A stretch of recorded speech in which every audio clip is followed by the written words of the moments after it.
Notre-Dame de Paris by Victor Hugo, 5, Quasimodo.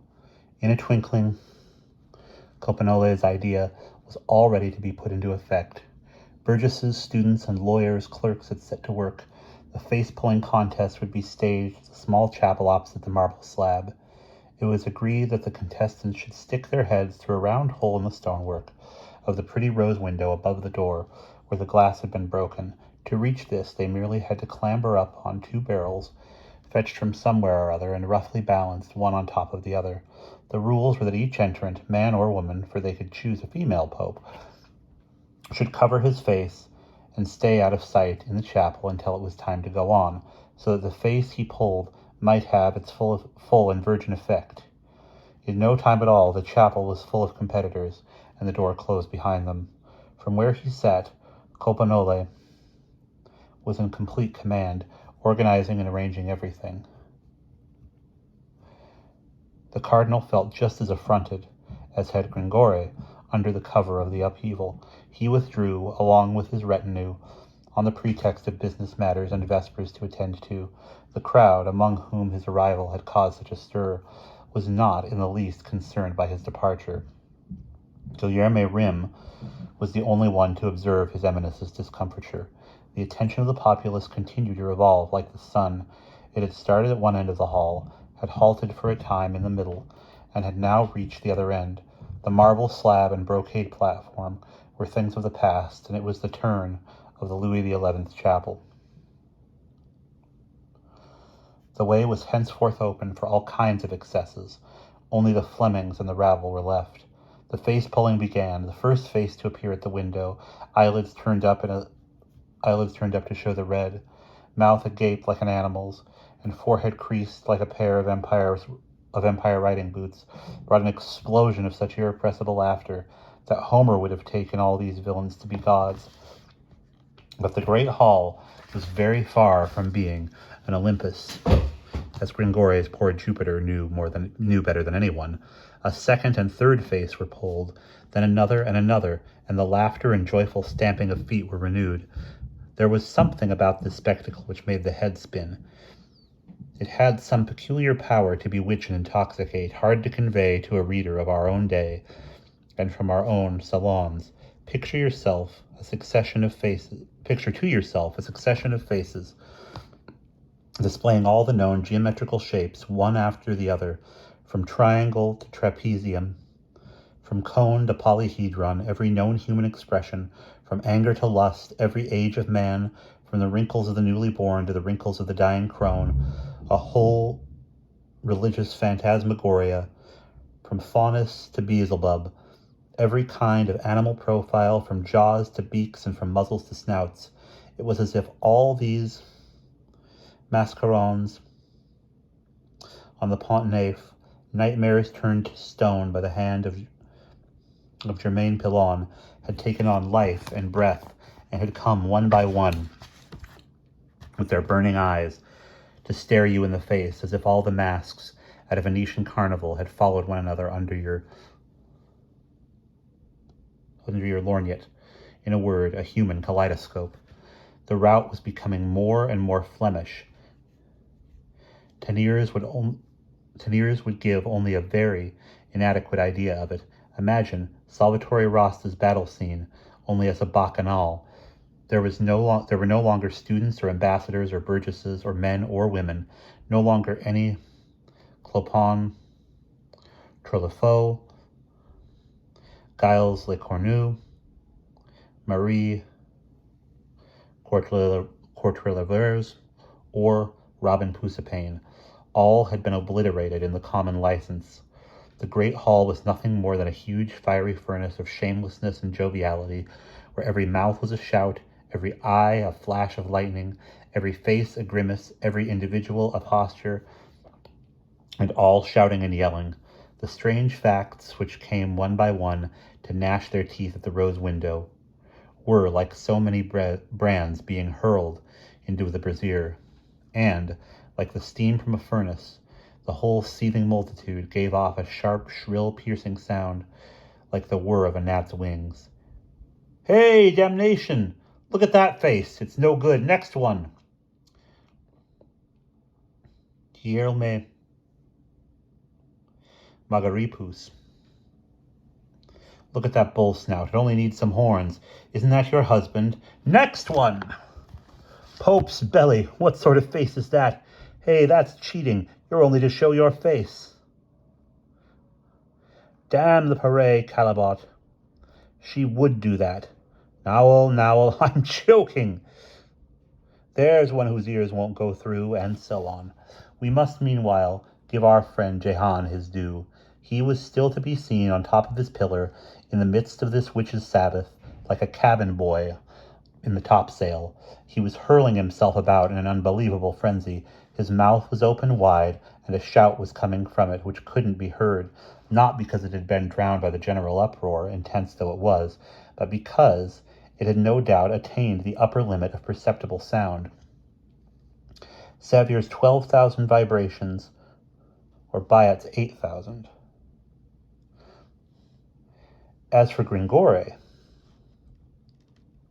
he had recovered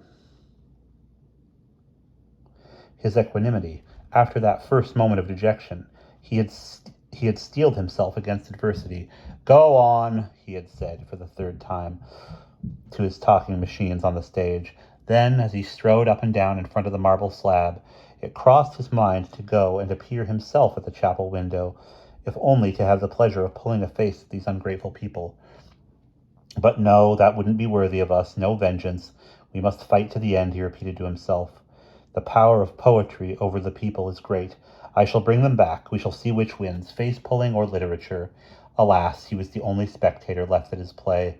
It was much worse than before. He could see only backs. I am wrong. The fat patient man, who had already consulted at a critical moment, was still facing the stage. As for Gisquet and Leandre, they had deserted long ago. Gringore was deeply touched by the loyalty of his solitary spectator. He went up and addressed him, shaking him gently by the arm, for the good man was leaning on the balustrade and was somewhat asleep. Monsieur, said Gringore, I thank you. Monsieur, answered the fat man with a yawn. What for? I can tell what's annoying you, the poet went on. All this noise is stopping you hearing properly. But don't worry, your name will go down in posterity. What is your name, please? Renault Chateau, keeper of the seal of the Chalet of Paris, at your service.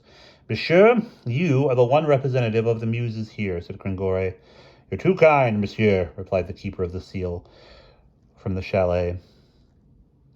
You are the only one who has seen fit to listen to the play, Gringore went on. What do you think of it, eh? Answered the fat magistrate, half awake. Pretty lively, in fact. Gringore had to be satisfied with this praise, for their conversation was cut short by a thunder of applause mingled with deafening cheers. The fool's pope had been elected. Nowell, Nowell, Nowell, the people were shouting on all sides. And the grimace just then lighting up the hole in the rose window was wonderful indeed. After all the pentagonal, hexagonal, and unclassifiable faces that had succeeded each other at the window without realizing the ideal of grotesqueness formed by the imaginations overexcited by the rote, it took all of this sublime grimace that had just dazzled the throng to decide the voting.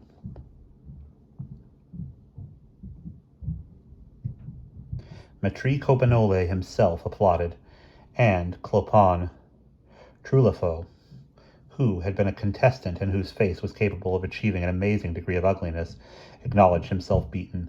We shall do likewise. We shall not try to give the reader any idea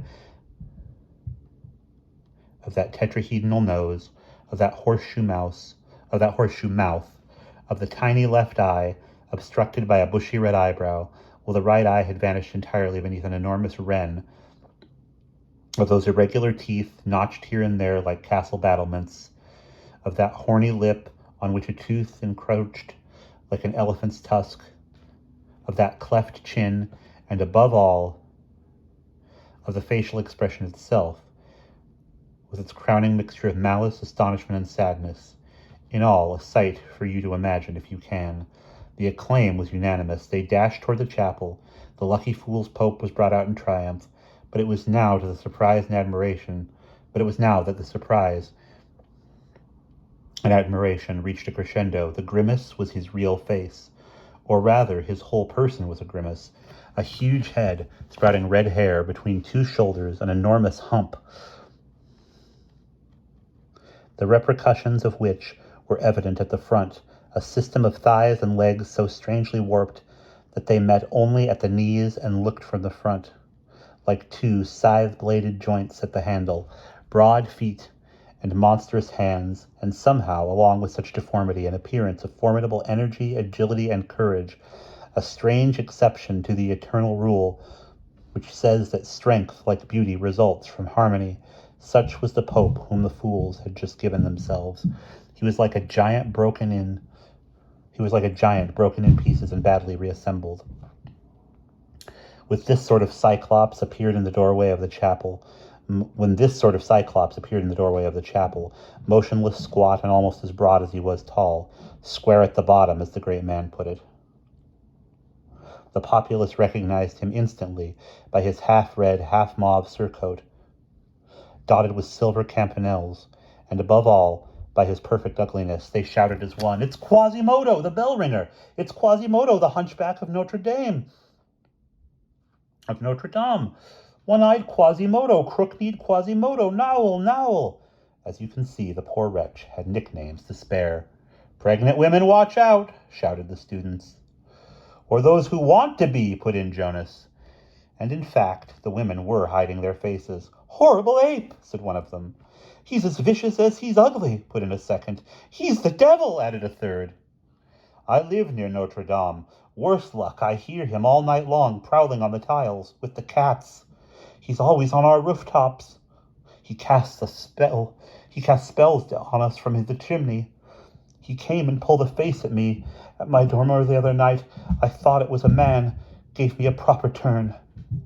I'm sure he goes to the witches' Sabbath. One time he left a broomstick on our leads. Nasty-looking old hunchback. He's got an evil soul. Ugh!" The men, on the other hand, were overjoyed and applauded. Quasimodo, the object of this uproar, was still standing at the door of the chapel, somber and serious, letting himself be admired. A student, I think. It was Robin Pusipane, went up and laughed in his face, but he came too close. Quasimodo merely picked him up round the waist and hurled him 10 yards amongst the crowd, all without uttering a word. Maitre Coppenole approached him in wonder. "By the Holy Cross, I've never seen anything so beautifully ugly in all my life. You deserve to be Pope in Rome as well as Paris." So saying, he laid his hand cheerfully on his shoulder. Quasimodo did not move. Coppenole went on. "I can't wait to split a bottle or two with a rogue like you, even if it does cost me a brand new silver shilling. What do you say?" Quasimodo did not answer. "By the Holy Cross," said the hosierer. "Are you deaf?" He was, in fact, deaf. However, he was beginning to grow impatient of Coppenole's going-ons, and suddenly turned to him with such a formidable gnashing of teeth that the Flemish giant recoiled like a bulldog from a cat. A circle of terror and respect then formed around this strange personage, at least 15 geometrical paces in radius. An old woman explained to Maitre Coppenole that Quasimodo was deaf. "Deaf!" said the hosier, with his rough Flemish laugh. "By the Holy Cross, he's the perfect Pope." "Ha!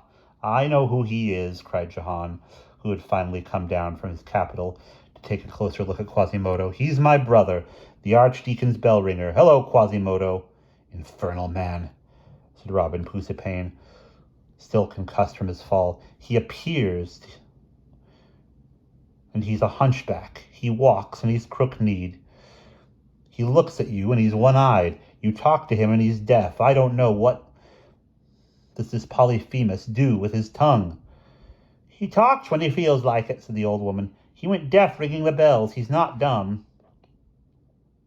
"It's the one thing he isn't," remarked Jahan. "He's got one eye too many," added Robin Pusipane. "No, he hasn't," said Jahan shrewdly. "A one-eyed man is much more incomplete than the blind man, who knows what he lacks. Meanwhile, all the beggars, manservants, and cut purses had joined with the students and gone in procession to the lawyer's wardrobe to fetch the fool's pope's cardboard crown and mock chimer. Quasimodo allowed himself to be dressed up without moving a muscle and with a sort of proud submissiveness. Then they seated him on a multicolored litter. 12 officers from the Brotherhood of Fools lifted him onto their shoulders, and a sort of bitter, disdainful joy spread across the face of the Cyclops as he saw all those handsome, straight, well-made men's heads beneath his misshapen feet. Then the yelling, ragged procession got under way to make, as was customary, its circuit of the internal galleries of the palace before parading the streets and crossroads. And that is the end of the 5th section.